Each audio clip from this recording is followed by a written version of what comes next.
دشمن حیدر کرار خدا کا دشمن، دشمن رب کا نبی سے نہیں کوئی بندھن،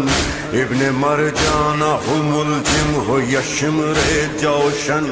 عرش اور فرش پہ دوزخ کا یہی ہے ایندھن، لب قرآن سے ان لوگوں پہ لعنت اتری، ان کی نسلوں میں علی سے نہ محبت اتری، لعنت اللہ علی اعدائک یا علی، لعنت اللہ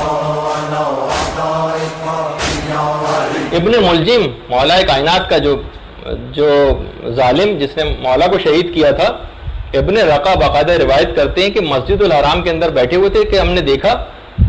کہ مقام ابراہیم کے پاس لوگوں کا بہت زیادہ رش لگا ہوا، اور ایک عیسائی راہب ہے جو وہاں پر کھڑا ہوا اور اپنے اسلام لانے کا واقعہ بیان کر رہا ہے، وجہ بیان کر رہا ہے کہ میں کیوں مسلمان ہوں۔ کہنے لگا کہ میں ایک دفعہ سومیا ایک جگہ ہے وہاں پر گیا ہوا تھا، تو اچانک سے بالکل ویران جگہ تھی، میں نے دیکھا کہ بہت بڑا سا باز آیا ہے، اور باز نے آ کر بہت ہی بڑا جائنٹ سائز ایک باز آیا، اس نے آ کر قے کی،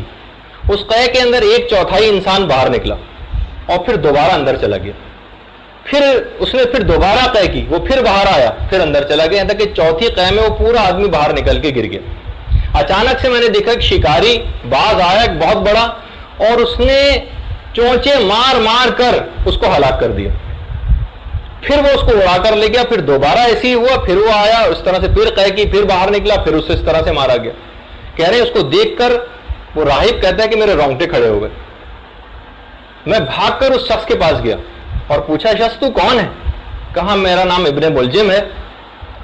اور میں نے علی کو قتل کیا تھا۔ اچھا عیسائی راہب اسے کیا پتا کہ علی کون ہے؟ کہا میں نے اس سے پوچھا کہ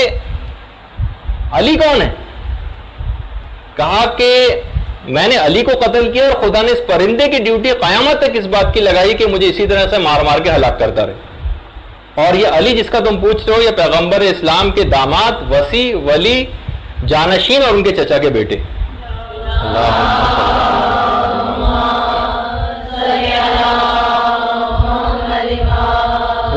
کہتا ہے راہب کہ یہ واقعہ جب میں نے دیکھا تو جا کر پھر میں نے تحقیق کی، اور پھر اس کے بعد میں نے اسلام لایا، پھر حج کے موقع پر مقامی ابراہیم کے پاس کھڑے ہو کر اپنے اسلام لانے کا واقعہ بیان کیا۔ قطب راوندی نے الخرائج والجرائم اس واقعے کو لکھا، اور بحار الانوار کے اندر علامہ مجلسی نے۔